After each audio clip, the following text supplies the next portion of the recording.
Hai, namaku Cindy.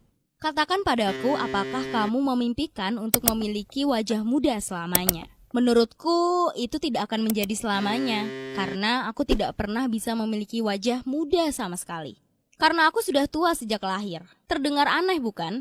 Mungkin kamu berpikir aku akan menjadi lebih muda seperti filmnya Brad Pitt, tapi nyatanya enggak. Secara tidak terduga, kondisiku semakin menua karena aku mengalami masalah genetik bernama progeria. Aku 15 tahun seorang remaja pada usianya. Tapi aku terlihat seperti 90 tahun. Kulitku penuh dengan keriput. Rambutku sudah abu-abu dan aku sangat kurus. Bahkan, aku mulai hampir botak beberapa bulan ini. Padahal aku tidak pernah merasakan menjadi dewasa. Aku sangat pendek dan tulangku sangat rapuh, sehingga aku tidak bisa berolahraga. Itulah mengapa aku sangat krempeng. Sayangnya nggak ada pengobatan medis yang bisa menyembuhkan ini. Yang ada hanyalah terapi eksperimental yang bisa melambatkan penuaanku tapi tidak akan menghentikannya. Aku ingin sekali mencobanya, tapi aku takut. Sebetulnya organ dalamku itu sehat, tetapi tidak dengan pembuluh darahku.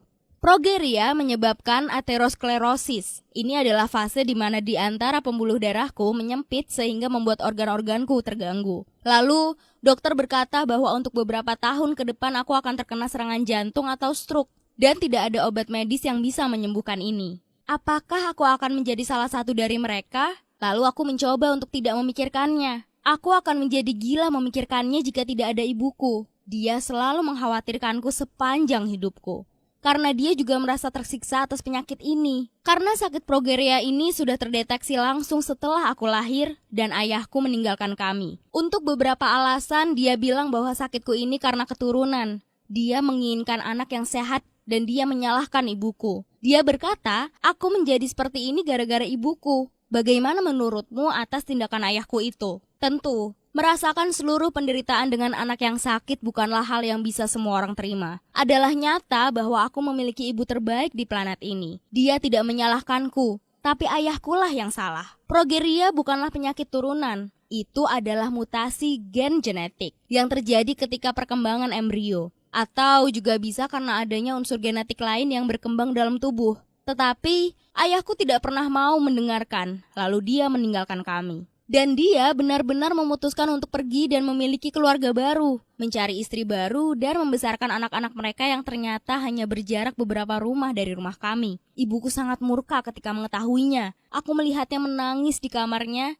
tidak hanya sekali. Ayahku memiliki 2 anak perempuan. Yang paling tua 2 tahun lebih muda dariku. Namanya adalah Britney. Dia adalah ratu di sekolah. Meski usianya baru 14 tahun, semua anak laki-laki mengejarnya. Dia baik dalam pelajaran dan juga olahraga. Kadang-kadang dia adalah pengingatku betapa pecundangnya aku ini. Anaknya yang paling kecil, Cynthia, mengatakan pada semua orang bahwa aku adalah kakak tiri mereka. Aku pernah mendengar mereka bicara di belakangku. Orang jelek ini memiliki ayah yang sama denganku. Itu sungguh menghina aku. Tapi itu bukanlah akhir segalanya. Rumor tentang fakta bahwa 2 anak paling populer di sekolah memiliki saudara perempuan sepertiku dengan cepat tersebar. Britney sangat malu padaku. Itulah kenapa dia selalu menghina dan selalu menertawaiku di belakangku. Cukup melegakan kita tidak sering berpapasan di sekolah. Aku sekolah di program yang lebih pendek dibandingkan dia. Tapi aku sungguh tahu julukan tengkorak Cindy diberikan padaku darinya. Aku menangis karenanya. Meskipun demikian, teman-teman di kelasku sangat support aku dan sangat beruntung aku memiliki teman seperti mereka. Mereka menerima aku apa adanya. Berdasarkan sikap baik mereka memberikanku semangat untuk membalas dendam atas apa yang dirasakan oleh ibuku. Karena kerapuhan tulangku, aku mematahkan pergelangan kakiku. Tidak begitu serius, aku masih bisa berjalan dengan crack. Suatu hari, laki-laki bernama Demian berusaha untuk membantuku. Dia menggendongku masuk ke sekolah dan berjalan di lorong sekolah. Betapa sangat romantisnya saat itu. Lalu aku melihat Britney di lorong sekolah. Aku tahu dia suka Demian. Dia melihatku seperti musuh dan berkata padaku, "Kamu mematahkan tulangmu untuk hal seperti ini. Selain akan mendapatkan penyakit tua, dia juga akan mendapatkan penyakit jantung di 1 atau 2 tahun ke depan." Demian ingin mengatakan sesuatu yang buruk. Tapi dari belakang Britney, kepala sekolah muncul. Dia telah mendengarkan semuanya. Dia menyuruh Britney masuk ke ruangannya dan memintaku untuk menunggu di balik pintu. Demian menenangkanku. Akhirnya dia memanggilku masuk. Saudaraku menangis. Kepala sekolah berkata dia perlu minta maaf padaku. Dia pergi, sehingga itu tidak membuatnya tertekan. Britney tidak minta maaf. Dia mengatakan kalau aku jelek, dan semua yang dia katakan itu adalah benar. Dia mulai mengata-ngataiku, tapi sekarang itu tidak mempengaruhiku sama sekali. Aku yakin bahwa ada banyak orang baik di sekolah ini. Dan dia hanyalah orang yang bodoh dan selalu mengompor-ngompori semua orang. Dia tidak akan mampu menerima semua beban yang aku lalui setiap hari. Ketika kepala sekolah kembali masuk, dia bertanya padaku, apakah Britney meminta maaf? Aku bilang, enggak. Dan kemudian dia bilang sebagai hukuman, tidak ada yang membolehkan saudaraku untuk datang sebagai ratu. Dan aku melihat tangannya gemetaran, dan wajahnya menjadi pucat, lalu tiba-tiba pingsan. Itu terjadi tidak terduga-duga. Kepala sekolah langsung mengambilnya dan menelpon polisi. Tanpa diketahui, aku langsung merasa pusing. Ambulan langsung membawa kami ke rumah sakit. Untungnya, aku langsung kembali normal. Aku duduk di ruang tunggu dan menunggu hasil lab dan juga ibuku. Ibu Britney lari ke dalam. Dokter berjalan ke arahnya dan mengatakan sesuatu. Aku mendengar Britney memiliki penyakit genetik. Aku tidak tahu apa namanya, hanya samar-samar terdengar adolescence. Ketika dokter itu pergi, istri baru ayahku duduk di sampingku.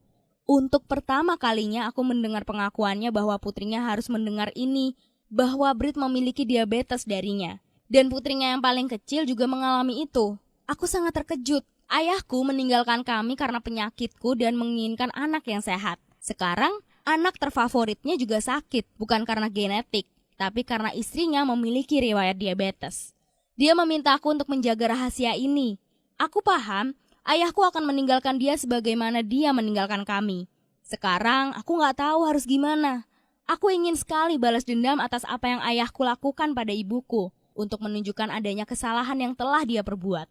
Tapi mungkin aku harus menjaga rahasia ini.